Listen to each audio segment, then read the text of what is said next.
O meu nome é Marco Martins e bem-vindos ao canal Não Estamos Sós. Esta é talvez a história mais contada em todo o mundo, e em diferentes formas. Como é que o Titanic, o navio que nunca afundaria, afinal, acabou por afundar na sua viagem inaugural? Esta história foi contada milhões de vezes, dando origem a filmes, documentários e minisséries. No entanto, existiram sempre alegações de que o navio não afundou devido à colisão com o iceberg. Isto porque os sobreviventes alegam que algo mais sinistro pode ser a causa do afundamento do navio. Mas o que é que realmente aconteceu ao Titanic? Será que ele realmente se afundou? E porquê é que havia uma múmia egípcia, supostamente amaldiçoada, a bordo? Neste vídeo, iremos revelar porque é que os sobreviventes do Titanic afirmam que não foi o iceberg que destruiu o navio. Ao longo dos anos, o RMS Titanic, um navio de passageiros de origem britânica, permaneceu como um símbolo dourador da tragédia da perda humana. O seu desastroso naufrágio, na sua viagem inaugural, em abril de 1912, tornou-se parte da história marítima, desencadeando um fascínio sem fim e levando à sensibilização para a segurança das embarcações no mar. Na época do seu lançamento, o Titanic era visto como o maior e mais luxuoso navio do mundo, considerado um navio que jamais afundaria. Construído pelo estaleiro Harland and Wolff em Belfast, o Titanic foi equipado com comodidades opulentas e projetado para proporcionar uma experiência incomparável na travessia do Atlântico. Na noite de 14 de abril de 1912, o Titanic, transportando mais de 2.200 passageiros e tripulantes, embateu num iceberg no Atlântico Norte, a cerca de 400 milhas da costa de Finlândia. Isto, apesar de receber vários avisos sobre icebergs na área. No entanto, o navio manteve a alta velocidade devido à concorrência, por forma a chegar mais rápido e no menor espaço de tempo a Nova York. As pressões exercidas pelas relações públicas da White Star Line, empresa dona do navio, e a crença de que não era possível o Titanic afundar, contribuíram para esta decisão. Consequentemente, a colisão danificou fatalmente o casco do navio, perfurando vários compartimentos, e o Titanic, considerado inafundável devido aos seus compartimentos estanques, começou a encher de água. Infelizmente, a gravidade dos danos causados pelo embate superou a sua capacidade para permanecer à tona de água. Apesar dos vários pedidos de socorro e dos esforços para evacuar os passageiros para os botes salva-vidas, o número insuficiente de botes salva-vidas a bordo tornou-se um fator decisivo para este desastre. Quando o navio começou a descer as águas gélidas do Atlântico Norte, após um angustiante par de horas, o Titanic acabou por partir e dividir-se em dois, afundando-se de seguida. O desastre ceifou a vida de cerca de 1.900 passageiros e tripulantes, um dos maiores e mais mortíferos desastres marítimos em tempos de paz da história humana. O naufrágio do Titanic levou a alterações significativas na segurança marítima. Regulamentos foram alterados e novos regulamentos foram criados. Também levou à criação do International Ice Survey, um organismo criado para monitorizar icebergs. Foram também implementados padrões de segurança mais rígidos. Foi um evento que também demonstrou a importância da existência de sistemas de comunicação eficientes e procedimentos de emergência no mar. Os destroços do Titanic permaneceram desconhecidos durante décadas, muito devido à sua localização aproximadamente a mais de 3,5 km de profundidade no fundo do oceano. No entanto, em 1985, uma expedição conjunta americana e francesa, liderada pelo Dr. Robert Ballard, localizou os destroços na costa de Newland, confirmando o local de descanso final do navio. Desde a sua descoberta, inúmeras expedições foram realizadas para explorar e documentar os restos do Titanic. Essas expedições recuperaram relíquias, artefactos, espólio do navio e forneceram informações valiosas sobre as condições do barco, contribuindo para os esforços contínuos de pesquisa e preservação. No entanto, apesar dos relatórios e decisões oficiais atribuírem o naufrágio à colisão com um iceberg, entretanto começaram a surgir algumas teorias da conspiração sobre o real destino do navio. Claro que existem aquelas teorias que são, no mínimo, muito rebuscadas, como por exemplo a ideia de uma múmia amaldiçoada estar a bordo do Titanic. Outros sobreviventes alegam que o que aconteceu estaria ligado a uma fraude com os seguros do navio. A verdade é que tem existido uma série de teorias em torno do acidente. A verdade é que não sabemos. Muitas das teorias são, no entanto, criadas com base em evidências históricas e essas histórias não desapareceram, com alguns dos sobreviventes alegarem terem tido experiências bem diferentes daquilo que é o consenso entre os historiadores, investigadores e especialistas na história marítima. A única certeza é que haverá sempre aquela hesitação quanto à real verdade sobre o naufrágio. Uma das teorias da conspiração mais duradouras gira em torno das apólices de seguro do navio. Alguns sugerem que o naufrágio do Titanic foi uma elaborada fraude criada pelos proprietários da White Star Line, que assim receberiam as grandes apólices de seguro contratadas pelo navio.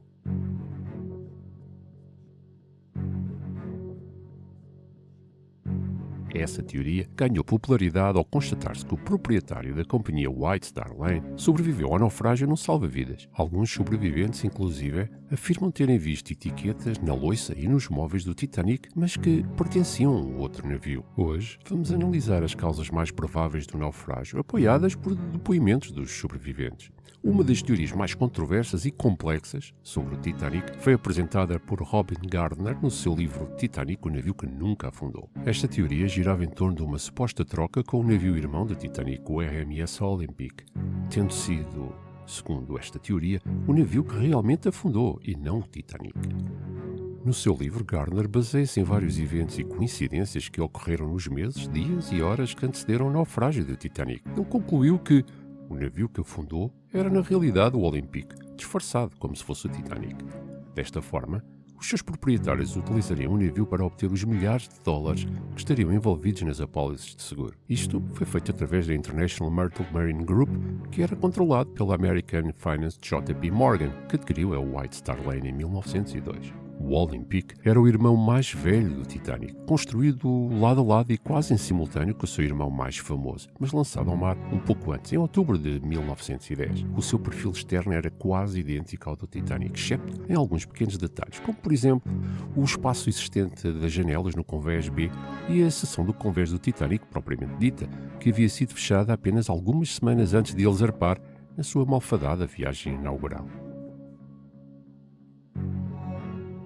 Inclusive, ambos os navios foram construídos com o piso em ioleum, mas antes da data prevista para a inauguração, J. Bruce Ismael, diretor administrativo da White Star Line, ordenou inexplicavelmente que os pisos do Titanic fossem forrados a carpete.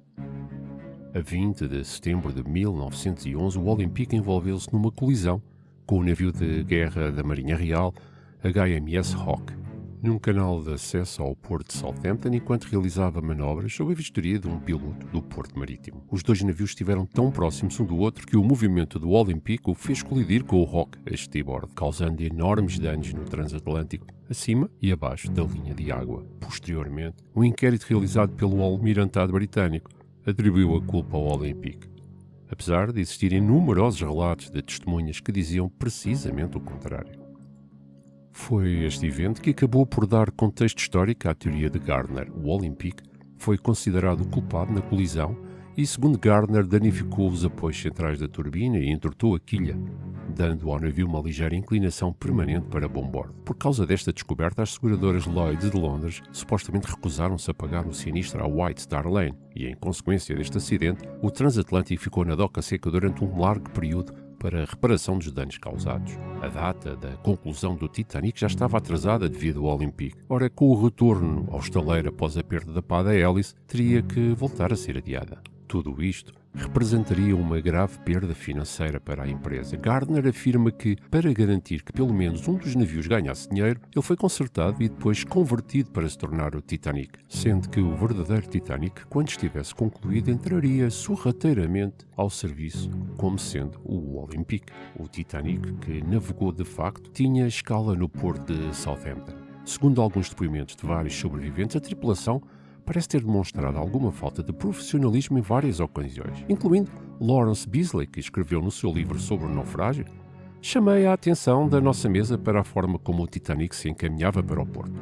Eu já tinha notado isso antes e observávamos no horizonte através das escotilhas, enquanto nos sentávamos à mesa do comissário de um salão." Isso foi ainda repetido pelo sobrevivente Norman Chambers, que testemunhou que após a colisão com o Hawke houve uma ligeira inclinação para estibord, provavelmente com alguns graus de inclinação, e como o navio teve uma inclinação para bombordo quase toda a tarde, decidiu permanecer no convés. Gardner afirma que apenas era visível o nome do navio nos botes salva-vidas, algo facilmente removível, na bitácula da bússola Bell e nas placas de identificação. Todo o resto era padrão da White Star e comum entre os dois navios e outras embarcações da White Star Line. Outro pormenor que se realça era que, enquanto todos os outros navios da White Star Line tinham os seus nomes gravados no casco, o Titanic teve o seu nome rebitado no topo. Ora, de acordo com os relatos e fotos recentes do naufrágio, mostra o local onde duas placas rebitadas que soletravam Titanic caíram, sendo que aparecem as letras M e P estampadas no casco. De acordo com Gardner, o plano era desfazerem-se do Olympic, que supostamente estava danificado, sendo a sua reparação economicamente inviável. E assim, se desfizessem do navio, isso permitiria à White Star recolher todo o valor segurado do navio novo, sendo que Gardner, inclusive, supõe que terão abertas válvulas do fundo no casco para assim inundar lentamente o navio. E isto porquê? Se existisse a hipótese de vários navios estarem nas proximidades para retirar os passageiros, a falta de botes salva-vidas não importaria nem poderia ser argumentada pelas seguradoras, pois o navio afundaria lentamente e os barcos poderiam fazer várias viagens para recolher os passageiros. Os testes do Olympic em 1910 levaram 2 dias, incluindo vários percursos realizados a alta velocidade. No entanto, ele afirma que os testes do Titanic supostamente duraram apenas um dia e sem nunca ultrapassarem metade da velocidade possível. Gardner diz que isso aconteceu porque o casco remendado não aguentava longos períodos a alta velocidade. Talvez os inspetores da junta comercial estivessem também envolvidos no esquema. No seu livro, Gardner afirma que a 14 de abril o primeiro oficial Murdoch, que ainda não estava oficialmente de serviço, encontrava-se na ponte porque era um dos poucos oficiais de alta patente, além do capitão Smith, que sabia do plano e estava preocupado com os navios de resgate.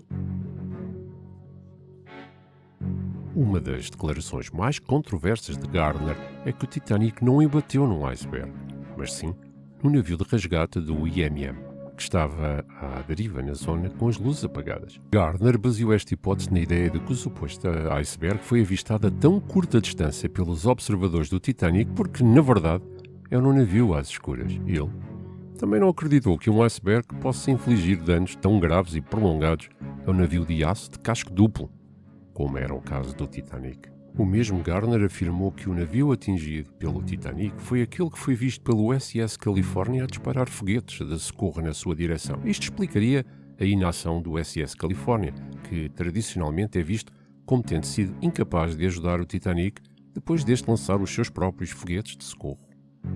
Quanto ao verdadeiro Titanic, Gardner alega que ele passou os 25 anos seguintes navegando sob o nome de Olympic e que foi desmantelado em 1935.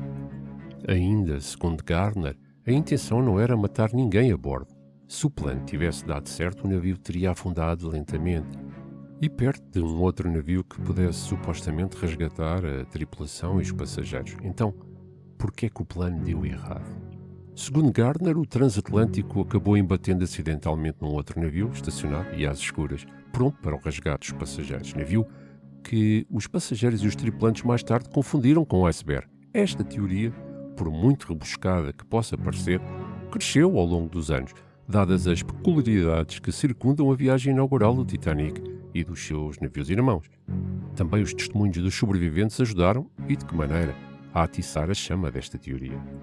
Uma outra história, no mínimo incrédula, sobre o naufrágio do Titanic foi a aclamada presença de uma múmia egípcia amaldiçoada no navio. A verdade é que os registros oficiais do embarque do navio mostram que nunca existiu uma múmia a bordo, mas alguns dos sobreviventes disseram ter ouvido conversas sobre a existência de uma múmia amaldiçoada a bordo. A tal dita múmia amaldiçoada foi na realidade levada do Egito para a Grã-Bretanha durante a última década do século XIX. As histórias sobre a maldição ganharam força quando esta relíquia foi comprada pelo arqueólogo amador Thomas Douglas Murray e pelos seus amigos. Ele adquiriu a múmia em muito boas condições, alguns dias depois, num lugar remoto do Rio Nilo, e pouco antes de embarcar na sua viagem de volta à Europa, sofreu um acidente com uma arma e acabou com um braço partido. Antes que conseguisse encontrar tratamento médico adequado, a condição do braço deteriorou-se gravemente e ele foi obrigado a amputá-lo, tal como afirma Monty Summers, após realizar pesquisas aprofundadas sobre o tema. No início da década de 1900, 2 criados que tinham tratado o caso da múmia, talvez sem respeito suficiente pela mesma, morreram no espaço de 12 meses, enquanto um destino muito mais rápido abateu-se sobre um terceiro, que tinha feito algumas brincadeiras sobre o tema.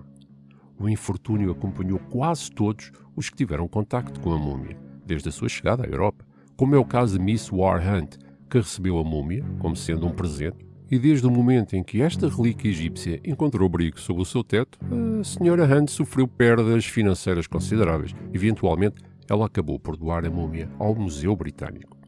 À medida que os rumores começaram a acumular-se em torno da múmia, muitos jornalistas foram encarregados de investigar a natureza desta relíquia egípcia para ver se ela realmente estava amaldiçoada ou não. Um deles foi Bertrand Fletcher Robinson. Robinson verificou algumas das histórias, mas, como aconteceu anteriormente, ele foi incapaz de finalizar qualquer investigação. Acabou por falecer repentinamente. Para a história, entraram também pessoas famosas, entre outros Sir Arthur Conan Doyle, que contemplou o quão estranha era a morte de Robinson.